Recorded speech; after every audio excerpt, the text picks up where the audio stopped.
ও মন রমজানের ওই রোজার শেষে এলো খুশির ঈদ, তুই আপনাকে আজ বিলিয়ে দে। সবাইকে ঈদ মোবারক। ঈদের দিনটা কেমন কাটলো অবশ্যই কমেন্ট বক্সে জানাবেন। আজকে ঈদ, কিন্তু কেন জানি ভিতরে ঈদ ঈদ ফিলই হচ্ছে না। দিন দিন যত বড় হচ্ছি আর তত মনে হচ্ছে যে ঈদের খুশিটা কোথায় যেন হারিয়ে যাচ্ছে। ছোটবেলার ঈদগুলোই খুব ভালো ছিল। যাই হোক, সকালবেলা ঘুম থেকে উঠেই হচ্ছে আমি মেহেদির রংটা দেখতেছিলাম, হাতে কেমন দেখাইতেছিল। ভালোই হয়েছে, সুন্দর, খারাপ না। এইদিকে আমার ভাই হচ্ছে নামাজ পড়তে চলে গেল, তারপর ইরবাজ ঘুম থেকে উঠছে, আর এর মাঝে হচ্ছে আম্মু মোটামুটি নাস্তাগুলো বানায় ফেলেছে। নুডলসটা আমি রান্না করছিলাম, শ্যামাই, পুডিং। আর এই পুডিংটা হচ্ছে কাহিনী আছে এখানে। এই পুডিংটা গতকালকে রাতে বানানো হয়েছে, মানে চাঁদ রাতে বানানো হয়েছে। আর পুডিংটা আমি নিজে বানাইছি। তো গতকালকে রাত্রে যখন পুডিংটা বানানো হয়েছিল তখনই হচ্ছে মোটামুটি আমরা সবাই খেয়ে ফেলছিলাম, অর্ধেকের বেশি। কারণ পুডিংটা বাসায় সবাই খুব পছন্দ করে, বিশেষ করে আমার ছেলে।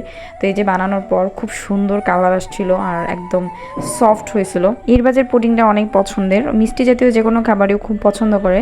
তো এই যে আমি আর আমার ছেলে মিলে হচ্ছে চাঁদ রাতেই পুডিংটা বানানোর পরে কাটছিলাম, ঈদ মোবারক বলে বলে কাটতেছিলাম। ইরবাজ কখন খাবে সে অধীর অপেক্ষায় রয়েছে, যদিও একদম গরম ছিল, দেখতেই পারতেছেন কেমন ধোঁয়া উঠতেছে।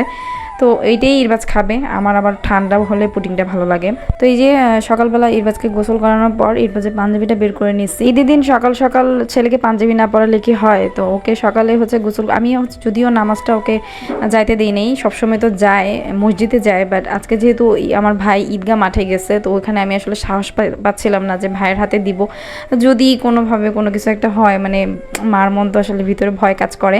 তো যাই হোক, ওকে আর নামাজ পড়তে পাঠাই নাই, কিন্তু পাঞ্জাবি যেহেতু বানাইছি সেটা তো বাসায় একবার হলেও পরাবো। তো এই যে টুপি পরায় হচ্ছে ভিডিও কল ওর দাদুকে দেখাইলাম, ও বাবা দেখলো। তো সব মিলিয়ে হচ্ছে এই তো ঈদ খুব ভালোই কাটছে। যদিও আমার ছেলে তো সে খুব খুশি, তার খুশি আমার খুশি, বাট ওই যে আমার মানে কোথায় যেন একটা মনে হচ্ছিল যে না, আমি তো বড় হয়ে গেছি, ঈদের যে আগের মতো একটা খুশি আনন্দ সেটা আসলে ফিল হচ্ছিল না। এইদিকে হচ্ছে আম্মু মোটামুটি সব রান্নাই করে ফেলছে। গরুর মাংসটা গতকালকে রাতেই করে ফেলছিল, পোলাও রান্না করছে, সাথে হচ্ছে রোস্ট বানাইছে। তো এবার যেহেতু শুধু পুডিংটা খাইছিল, যার কারণে হচ্ছে ওকে আমি একটু অল্প করে পোলাও নিয়েছি আর রোস্ট নিয়েছি। ওর এটাই হচ্ছে, ও খুব খুশি, নানার হাতের এই জিনিসগুলো সে খুব পছন্দ করে। তো এরপর হচ্ছে যে কোক বের করে নিচ্ছি, কোক ছাড়া তো আসলে ঈদের ইটা জমেই না মনে হয়। পোলাও মাংসের সাথে কোক না খেলে কেমন যেন লাগে জিনিসটা। আমরা ভাই মধ্যবিত্ত মানুষ, আমরা হাইফাই ভাবে কোনো কিছু দেখাইতে পারি না, হয়তো বা আমাদের অনেক অনেক রান্না বান্না, অনেক কিছু আয়োজন, সেগুলো আসলে থাকে না। আমরা মধ্যবিত্ত হিসেবে যতটুকু পারি, যতটুকু খাই ততটুকুই বানাই। আসলে ঘরে মানুষজন কম, আর আমরা আসলে এত বেশিও খেতে পছন্দ করি না, মানে খায়ও না। দেখা যায় যে পরে পরে নষ্ট হবে, সে কারণে কমের মধ্যেই মানে যে যেটা পছন্দ করে সেটাই বানানো হয়েছিল। তো এরপরে ইরবাজকে ড্রেস চেঞ্জ করে হচ্ছে এই ড্রেসটা পরাইছি। নাচানাচি করতেছিল, ওকে নাকি শাহরুখ খানের মতো লাগতেছিল। ছেলের এই খুশিগুলো দেখেই আসলে নিজের কাছে খুশি লাগতেছিল, মনে হচ্ছিল না আজকে আসলে ঈদ। 11:30-12টার দিকে একটা লম্বা ঘুম দিছি। ঘুম দিয়ে ওঠার পর এই যে আমি দেখতেই পাচ্ছেন এখন প্রায় 1:30 বাজে, 1:30 কি 2টা বাজে। ওই টাইমে ঘুম থেকে উঠছি, উঠে একটু ফ্রেশ হয়েছি, ফ্রেশ হয়ে যে ড্রেস একটু পরে ছেলের সাথে একটু ক্যাপচার করলাম নিজেকে, তারপর নিজের একটু ক্যাপচার নিলাম। এই তো এই আজকে মানে ঈদ এভাবেই কেটেছে আমার। তো সবার ঈদ কেমন কাটছে অবশ্যই কমেন্ট বক্সে জানাবেন। এদিকে দুপুর হয়ে গেছে, আমরা এখনও খাওয়া দাওয়া করি নেই। ইরবাজও বলতেছিল ওর ক্ষুধা লাগছে, ও ঘুমাই গেছিলো। বাসায় আমরা হচ্ছে সবাই ঘুমাইছি, কারণ যেহেতু অনেক লেট নাইট ঘুমাইছিলাম, আর সকাল সকাল সেই অনেক ভোরবেলায় উঠে গেছি বলতে পারেন। তো সে কারণে একটু ঘুমাই নিয়েছি ফ্রেশ। এই তো এখন হচ্ছে নিজের খাবারটা নিয়ে নিলাম। আমি হচ্ছে অল্প করে একটু গরুর মাংস আর হচ্ছে রোস্ট নিয়ে নিছি।